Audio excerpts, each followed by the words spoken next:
Salve a tutti, io sono Cestola Samuel, uno studente del quinto CMA, quindi della classe di indirizzo Chimica e Materiali dell'I.T.T. Montani.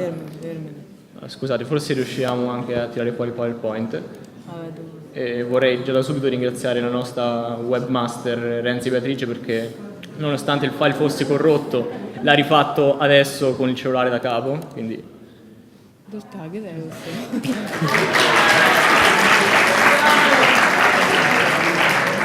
Facciamo senso, ok. Allora, ora vi illustrerò il mio percorso di alternanza scuola-lavoro che ho portato avanti insieme ad altri 3 miei compagni di classe nello scorso anno scolastico, appunto come ho detto, che si è svolto in parte qua all'I.T.T. Montani e in parte presso il Polytechnique de Montréal, quindi il Politecnico di Montreal, dove abbiamo portato avanti sia qua in Italia sia in Canada un progetto di ricerca totalmente sperimentale sotto la guida della professoressa Teresa Cecchi e del nostro tutor aziendale che era Clara Santato.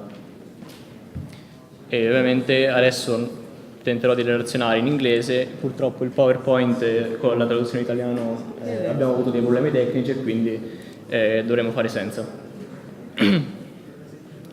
Throughout the time of the period of my work placement experience, I, Cestola Samuel, together with 3 of my schoolmates, which are Riguccio Alessandro, Luzzi Mattia, and Ginsburg David, had this great opportunity to apply myself and ourselves, of course, to this peculiar project, which is the experimental quantification of the antioxidant activity of melanin, under the guidance of our professor Teresa Cecchi.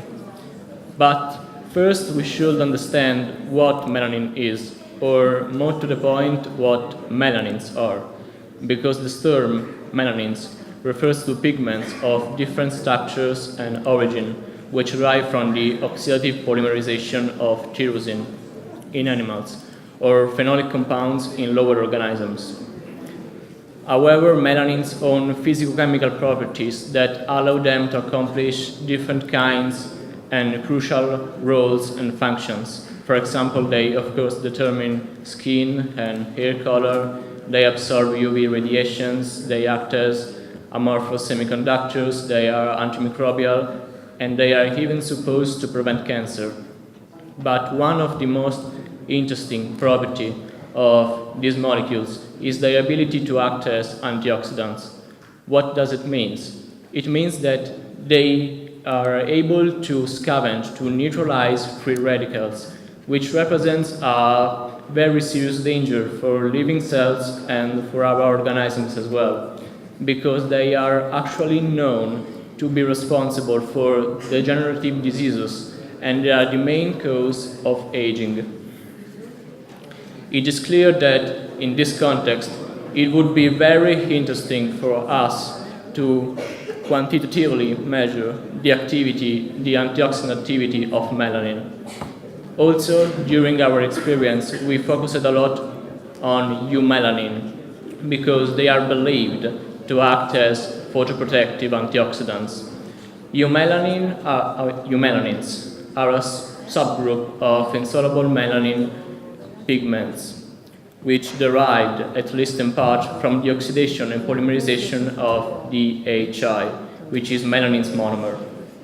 CPA Inc. has been often proposed as one of the most accessible natural sources of eumelanin as a standard for natural eumelanin, and also it is believed to have anti-radiation, anti-tumor, and immunomodulatory activity.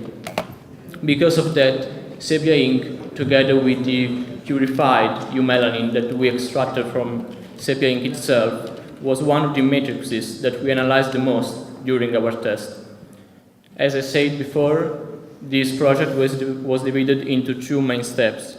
During the first 2 weeks, we optimized the method to determine the antioxidant power of melanins, according to the Briggs-Rauscher oscillating reaction. And this was carried out in our lab here at the Montani Institute. Then we spent the other weeks in Montreal, Canada, in collaboration with the École Polytechnique de Montréal. There we attended the International School of Nanotechnology, in which there there were different lectures about various topics from quantum computing to hydrogen engines. Of course, the last week in Montreal was instead dedicated to extend this quantity determination of the antioxidant capacity to different kinds of melanin monomers, like DHI and DHICA, which is an intermediate in melanin biosynthesis. And all these substances were, of course, provided by the Polytechnique. We also have to say that this collaboration with the École Polytechnique de Montréal was such a great opportunity for us, because there we could truly understand how our real scientific research is carried out. And we also had the chance to relate with scientists, engineers, and students from all over the world. Conducting those tests, we finally determined that sepia ink has a higher antioxidant power than purified melanin, and then DHI and DHICA show an even greater antioxidant ability than the sepia ink itself. Right now, we are still involved in this project, and in the next weeks, we will also study the antioxidant power of purified melanin provided by the University of Naples. And in the future we will also author a scientific paper about this topic. Prima di concludere vorrei soprattutto ringraziare la nostra preside Margherita Bonanni, che appunto ci ha permesso di andare a Monza, la nostra compagna di classe Betty Renzi, che si è occupata del PowerPoint, che purtroppo non siamo riusciti a mostrare per problemi tecnici, e ovviamente vorremmo anche ringraziare una professoressa che non è in questo momento nella Romagna, cioè Teresa Cecchi, perché senza il suo operato, che comunque non si limita solo ai progetti di alternanza, ma ci ha permesso anche di ottenere una vasta gamma di strumenti, talvolta anche molto costosi e importanti del laboratorio, ci ha permesso di fare questa esperienza che sicuramente è davvero rara per uno studente della nostra età, perché molti altri studenti non hanno la fortuna di relazionarsi con un ambiente universitario a questa età, e quindi di capire davvero se quello della ricerca è comunque un ambito che non per forza deve essere escluso se uno compie un percorso tecnico com'è, e quindi può capire se è la strada giusta o meno.